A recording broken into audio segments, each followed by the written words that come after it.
Everybody is just trying to get their own way and you're letting them get their own. You hate that, how they can prioritize themselves. But you can't. They're not being nice. We are just afraid. Let those people leave from your life so that they can create a space for the right kind of people.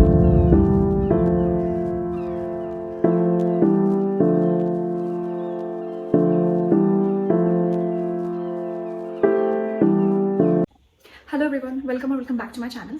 Today I'm going to share my opinions about the art of learning to say no. So we often come across two sets of people, okay? There's one set of people who really struggle to say no and they don't really express their own desires or what they want and they just simply go with the flow, right? Whatever the person in front of them is saying and they agree to it. Then there's another set of people. These people, they can actually so easily, they can say no to things that they don't want to do. They don't struggle with saying no. And they will only say yes when they actually want to do that thing, when they actually are interested in that particular thing. So there was a time when I was in the first set and I used to really struggle with saying no. I was not able to say no to people. If you ask me anything, then I will be there to help you. And even if I don't want to actually say yes, I will say yes. And I used to believe that I was being a nice girl. But in reality, we're not being nice. We are just afraid. We are just scared of being left out. Maybe it's because you have had an experience in your past where you maybe expressed your desires or you expressed your needs, but you still felt left out. You expressed your needs, you expressed what you wanted, you said no, and people left you, or maybe you felt rejected. And that's why you have internalized this perception. You have believed it that whenever you will express your needs, whenever you will not say yes,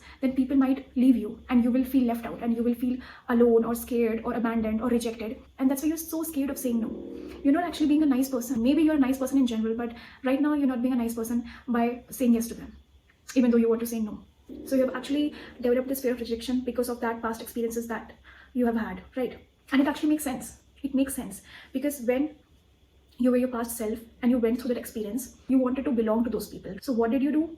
You just complied with people. You just agreed with people because you wanted to feel safe. Obviously, if somebody leaves you or if somebody leaves you rejected, then obviously your sense of safety gets shaken. You think that you will only be safe when you are accompanied by people, when you have people around you. Whereas when you are alone in your room, you feel unsafe. This just happened because of those experiences that happened in your past.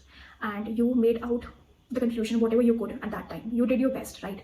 So you came up with this theory. You thought that if you will comply with people, if you will agree with people, then obviously you won't be left out and you can feel safe within yourself. But that sense of safety is lying in somebody else's hands. Your sense of safety is outside you. How is that even possible?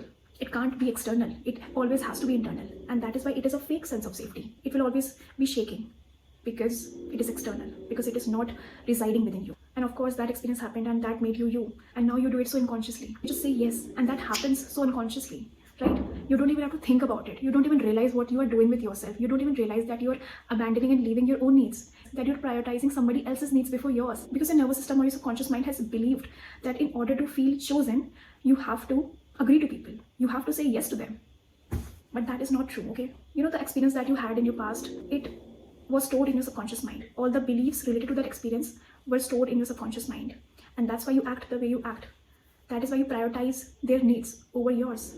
Because of that nervous system conditioning, the conditioning that you developed early in your life, in your past. So you need to feed another belief into your subconscious mind that your needs matter, that you need to keep your needs above than everybody else's. So start prioritizing your own needs. Everybody is just trying to get their own way and you're letting them get their own way, right? Stop doing that. If you keep agreeing to them, then they will just take advantage of you. They will just use you in the best way possible. You will still be left alone. You will still be rejected, right? So what is even the use of saying yes to all those people? But because you have this habit, that is why you expect those people to do the same for you. But that's not going to happen. Everybody has their own needs and they prioritize their own needs. Obviously, that's how this should be. But because you do things in a certain way, you expect others to do that thing as well.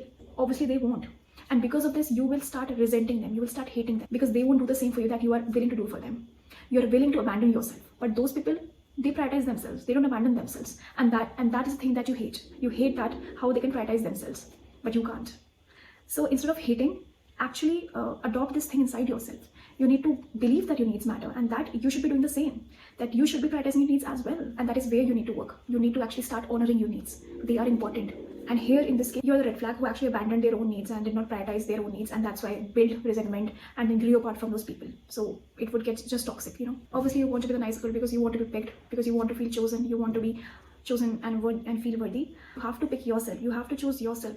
You have to love yourself first before getting that from outside.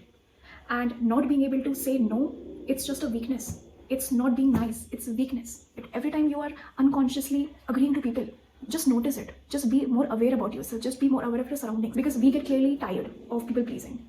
People pleasing is tiring. Not choosing ourselves is tiring. And at one point, you won't even care about getting abandoned. You won't even give a damn about getting abandoned. You will be like, okay, go and abandon me. Eventually, you will find the right kind of people who can actually take your no. They will accept it and they will move on. So if people are rejecting you just because you said no to them, then those people don't even matter to you. They should not even matter to you. They should not be in your life at all. Why are you being rejected? You should reject them. It's not betrayal. It's just your own boundary. And with time, people will actually start respecting you because you honor your boundaries, because you honor your needs. And that's how you'll attract the right kind of people in your life who you can have a healthy relationship with. They will keep their own needs number one and you will keep your own needs number one. That's how it should be. You have to prioritize your own self and it feels amazing. It feels so free. It feels so good. And you don't have to worry about being abandoned. You don't have to worry about being rejected. Let those people leave from your life so that they can create a space for the right kind of people who can actually accept your no, right? So thank you so much. Take care.